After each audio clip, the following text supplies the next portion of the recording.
Welcome to Ideagen TV. Today we have with us one of the most special guests to ever join us on Ideagen TV, Dr. Sidhant Gupta, Director of Product Incubation. I'm going to say it one more time, Director of Product Incubation at Microsoft, and he also happens to be Chairman of the Board here at Ideagen.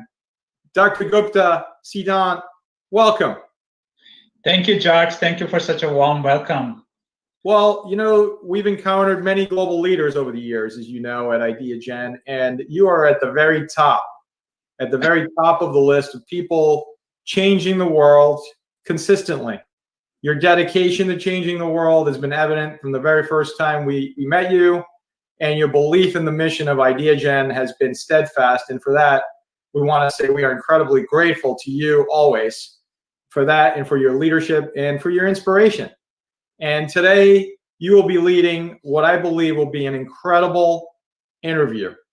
I'd like to turn it over to you, Sidhant, and look forward to the inspiration that I'm certain will come out of this interview. Thank you, George. I'm humbled, but let me bring in my guest, Dan Morris, who's actually changing the world, rather than you giving credit to me, George. Dan, welcome. Dan and I go back almost 15 years now. Started in academia. I did one of my first internships as a young student with Dan, working on some, really interesting technologies on the human body, things that people wear, walk around, the early days of wearable technology. So Dan, welcome. And so you've moved on. You've been doing a lot of things. Went from academics to being a scientist, and then we were on the same team. We did some great things together, and now you've turned what, in my opinion, is both a personal passion of conservation and kind of giving back to the world, taking care of the world, and you've made it your profession. So we're going to touch upon that.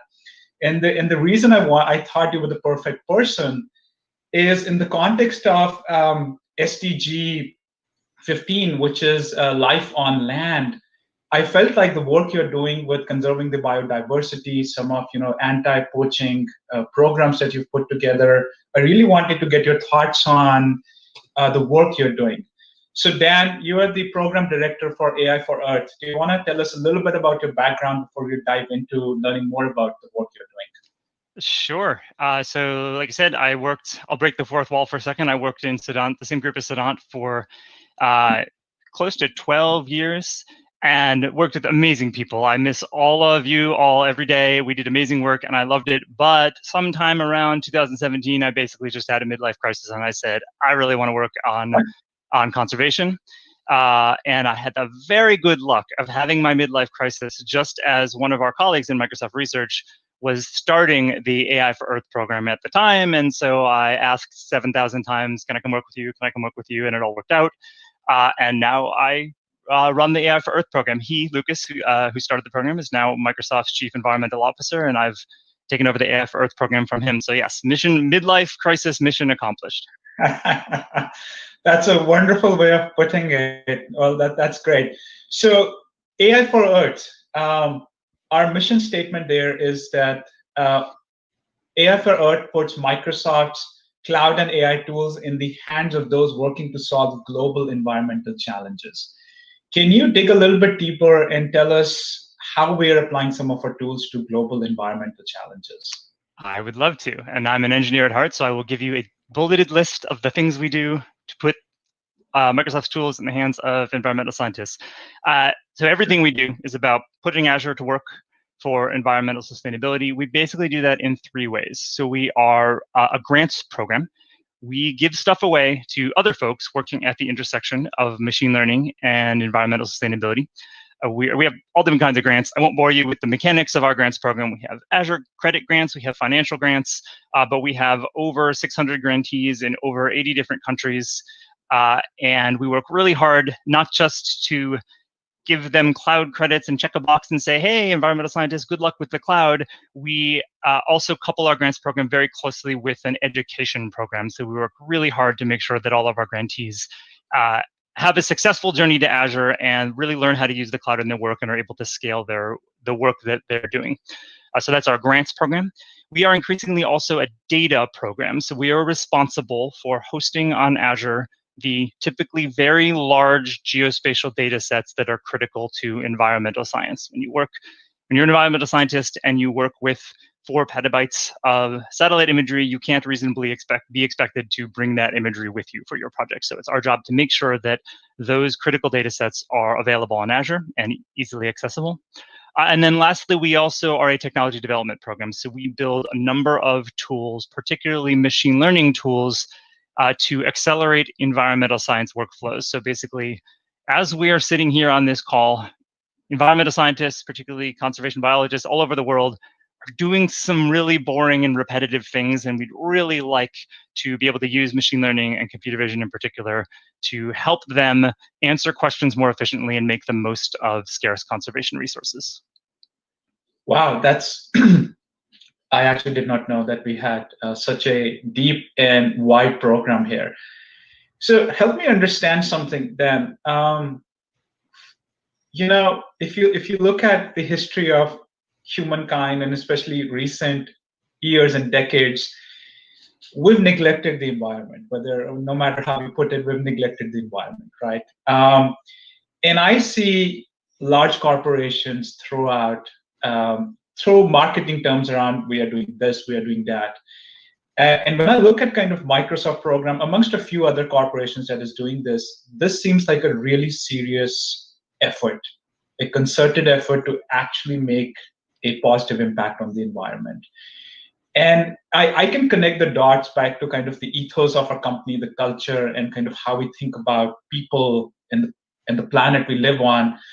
But in your mind, can you share with us kind of where did this come from? Where does this culture of serious impact for the environment, a positive impact on the environment, came into being at Microsoft? Like, what's the history here?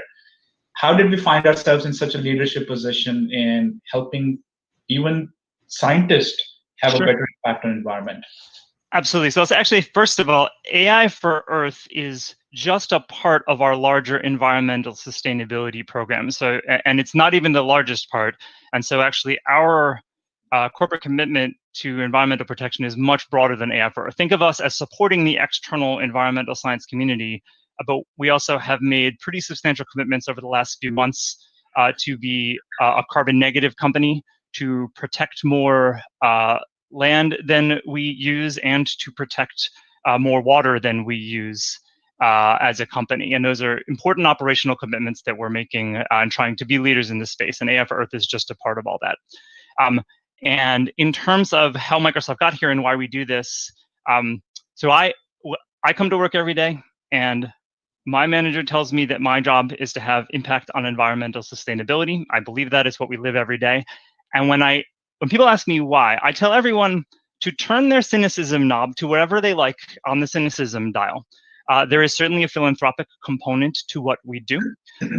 But although at the other end, we really believe as a company that environmental sustainability is increasingly important to our business. It's important to the overall size of the market that we serve, and our customers are increasingly coming to Microsoft and choosing Microsoft because of our environmental sustainability commitments, and choosing Microsoft because we can help them be more environmentally sustainable companies. So there's certainly an important business aspect to, we really believe that environmental sustainability is going to be a growing part of the services that Microsoft makes available to our customers. And the tools that we build in AI for Earth, we believe are going to be increasingly in demand by our customers who want to monitor their environmental impact and want to mitigate their environmental impact as well. So like I said, I encourage everybody, there's certainly a philanthropic component to what we do.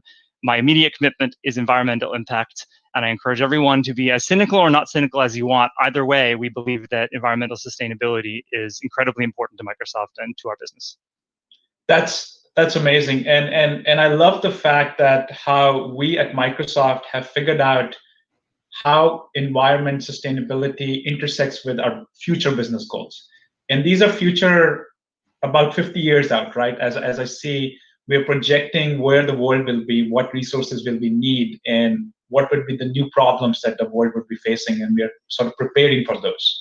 So this is super proud of the work you're doing, and I'm proud to be working at Microsoft, where folks like you that really had a personal passion for conservation and environmental impact have turned it into a professional, an amazing professional career. So kudos. So help our viewers and me understand, Dan. Do you want to share a few projects that you worked on? I've come across a few of the really cool projects you worked on, but I want to hear, what are you up to right now? Some concrete projects that we can learn about, something you can share. Certainly. I'll also stress that I'll tell you about some of the projects that we are working on, because I know I'm talking to you, Sidhant, and we want to talk technology. But there's also, I want to remind us, I'll talk about some of the tools we are building at Microsoft, but in a way, the heart of our program is not the tools we're building, it's the tools that our AI for Earth grantees are building. So I'll tell you some of their stories. If we want to talk shop, I think we're going to have fun talking about the projects we're working on at Microsoft. But if you check out our webpage, we have a ton of our AI for Earth grantees stories there, and they're in many ways the stars and the heart of our program. I'll give you an example of one of our grantees. So we've supported a startup called, we support all kinds of organizations. We support academics, NGOs, and startups. We've supported a startup called Sylvia Terra that uses remote sensing data and machine learning to produce a nationwide US forest inventory to enable a market for preserving forest on privately held forest in the US, which is a really powerful tool for protecting natural habitats and for mitigating climate change. And we love to see our grantees in that translational space of really finding sustainable business models, leveraging work that can only really be done at that scale on the cloud and having positive environmental impact. That's just one. I wish I could tell you all 600 something stories of our grantees, but so go check out our webpage for more. But Sylvia Terra is just one example of what the cloud can do that you just literally couldn't do before the cloud. The closest you could get is trying to walk around and survey every tree in the United States. And now with the power of remote sensing data and machine learning on the cloud, you can do a lot of those things just using remote sensing data. So to help me better understand that, so this startup, you're providing them with tools, technologies, and assets to particularly help with conserving privately held forest regions. And I presume that satellite imagery is a component of this. So give me an example precisely of how that conservation would happen, because I honestly actually don't understand any part of it. Sure. I'll actually also use that as a segue to talk about some of the other work that we're doing, some of the code I write every day. Yeah. So yeah, Sylvia Terra is one of many organizations that uses satellite and aerial imagery to get a sense of what's happening on the ground, in particular in this case, to survey the extent of forests, and in many cases, survey small patches of forest and classify them down to the individual tree species level.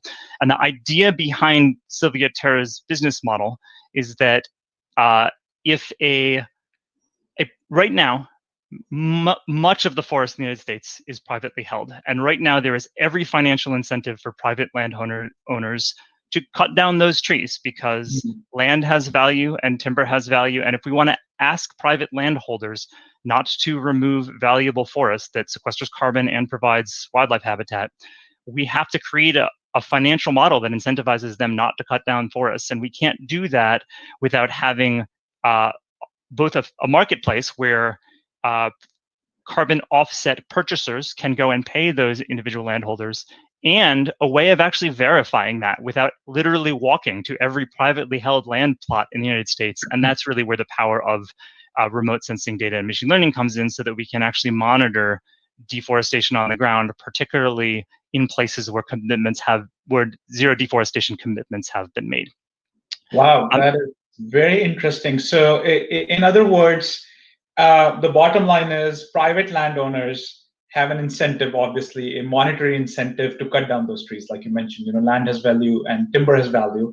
And you're offsetting that through, large corporations or even small, a marketplace that's interested in paying for keeping those trees in place where they are. That's fascinating. And so okay, that's very interesting. And so you apply remote sensing, aerial imagery, and analytics to figure out if you're paying for a certain land, offsetting a particular landowner, is it staying the same? Is it changing? Is it getting deforested? That's the sort of things you're monitoring. That's certainly the gist of it. And again, I would say here, you isn't me in this case. You is Sylvia Terra. What we do in many ways is provide them with the tools to scale that work on Azure, including making data available on Azure. I mentioned that's an important part of what we do as the AI for Earth program.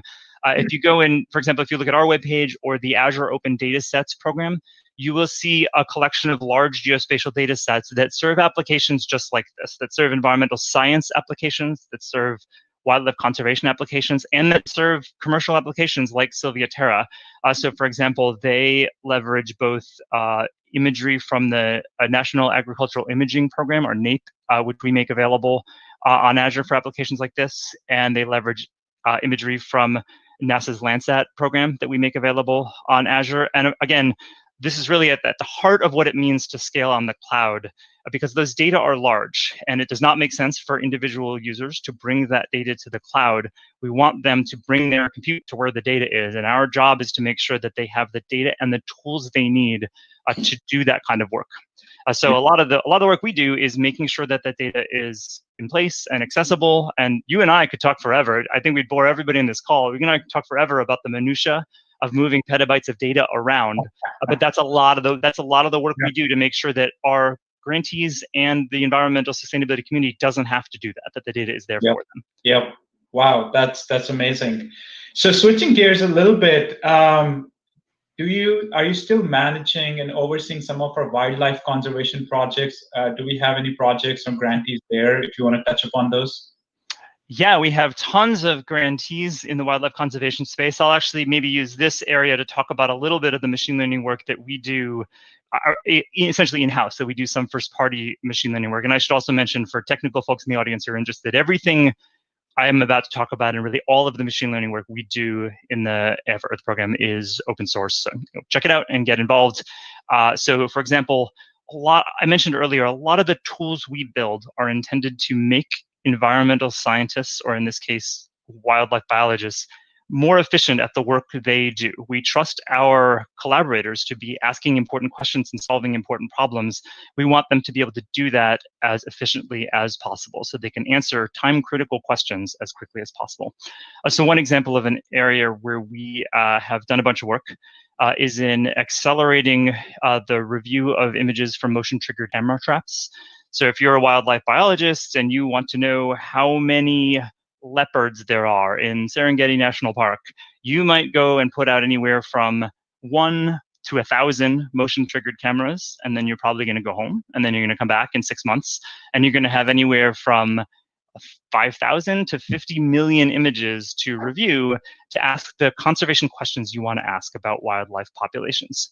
And so not only are you going to spend a whole bunch of your time reviewing 50 million images, maybe 80% of which are empty, but you're also going to get, that takes time. And whatever question you set out to ask is going to be answered later if it really takes you that much time to review those images. And if you're asking that question because somebody needs to build a road or make a decision about which areas to protect, if it takes you a year to review all those images, it may be too late to answer that question. So the work we do is to use computer vision to help wildlife biologists process those images more efficiently.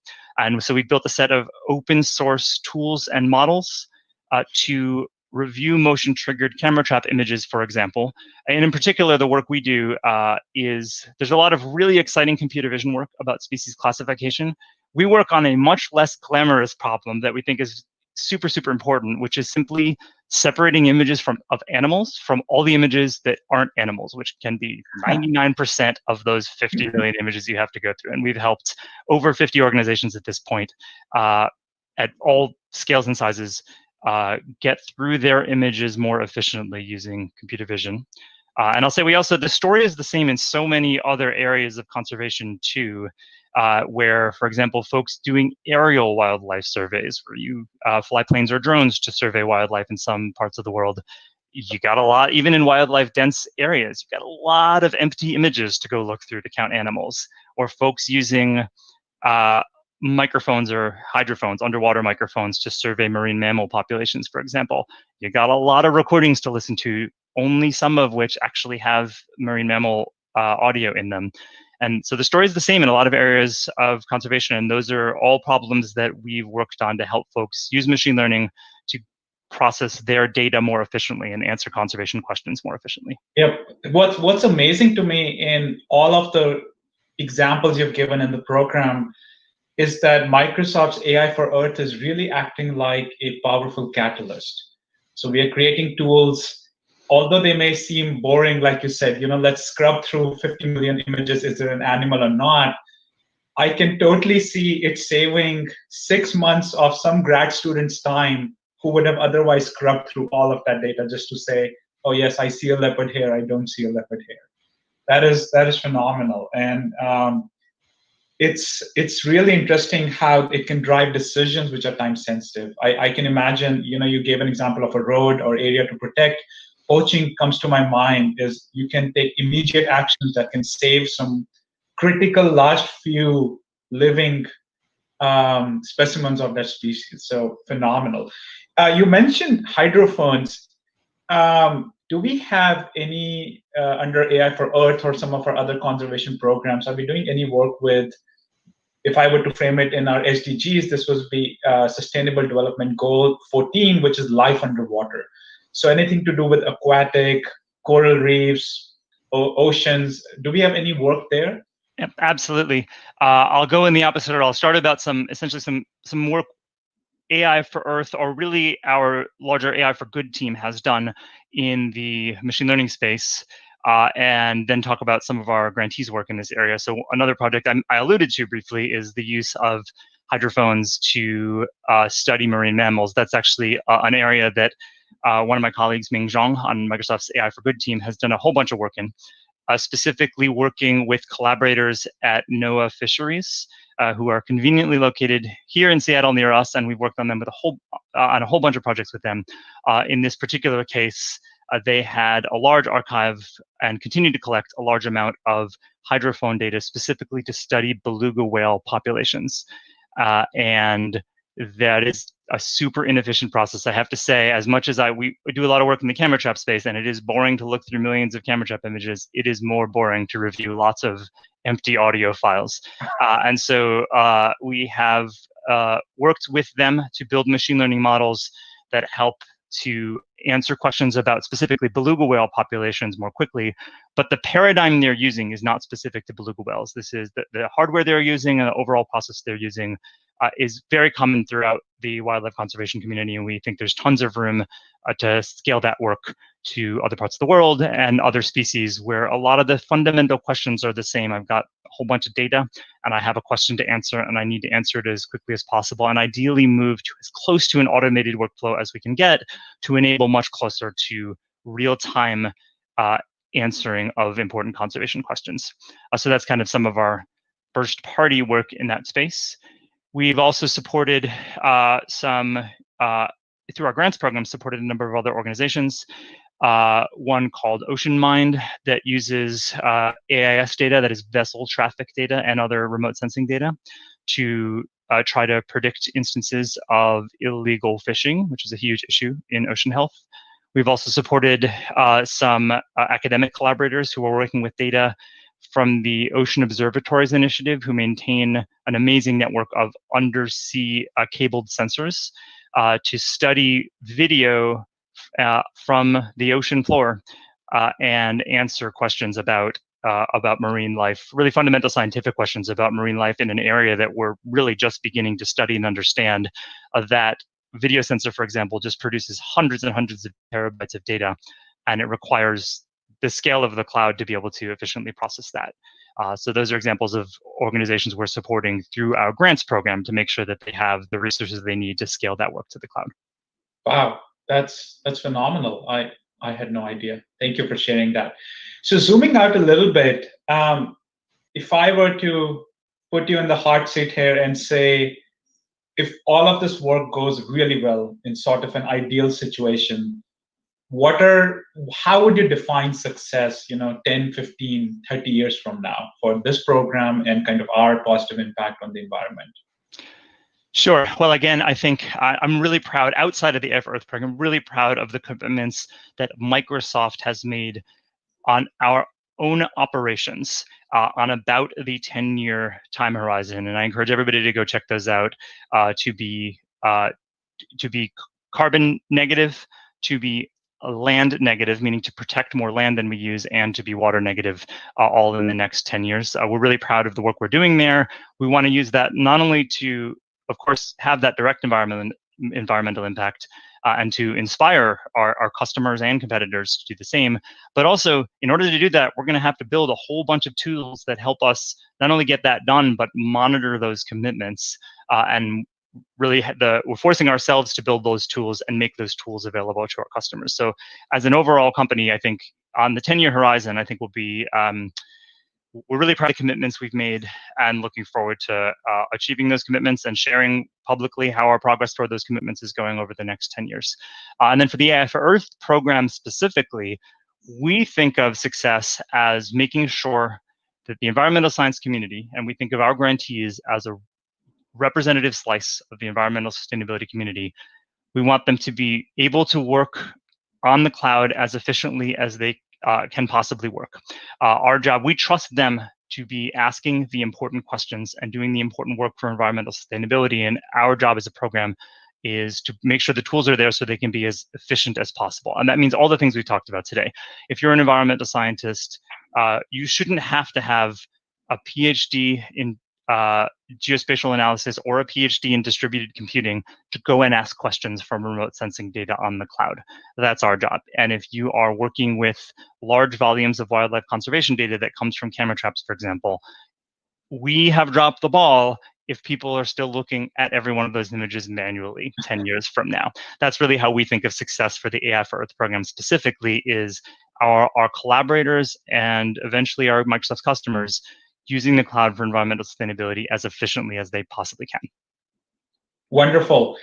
So before we conclude, Dan, a significant part of our viewership are young professionals and the youth. And I wanted to ask you, how can young professionals or even seasoned professionals and our youth get involved in kind of the work you're doing and have a positive impact on the environment?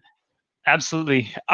So clearly, my easiest answer is we are in large part a grants program, and I encourage everyone doing technical work who might benefit from the cloud to go and check out our grants program and apply for any of our variety of grants, Azure credit grants, and any of our financial grants as well.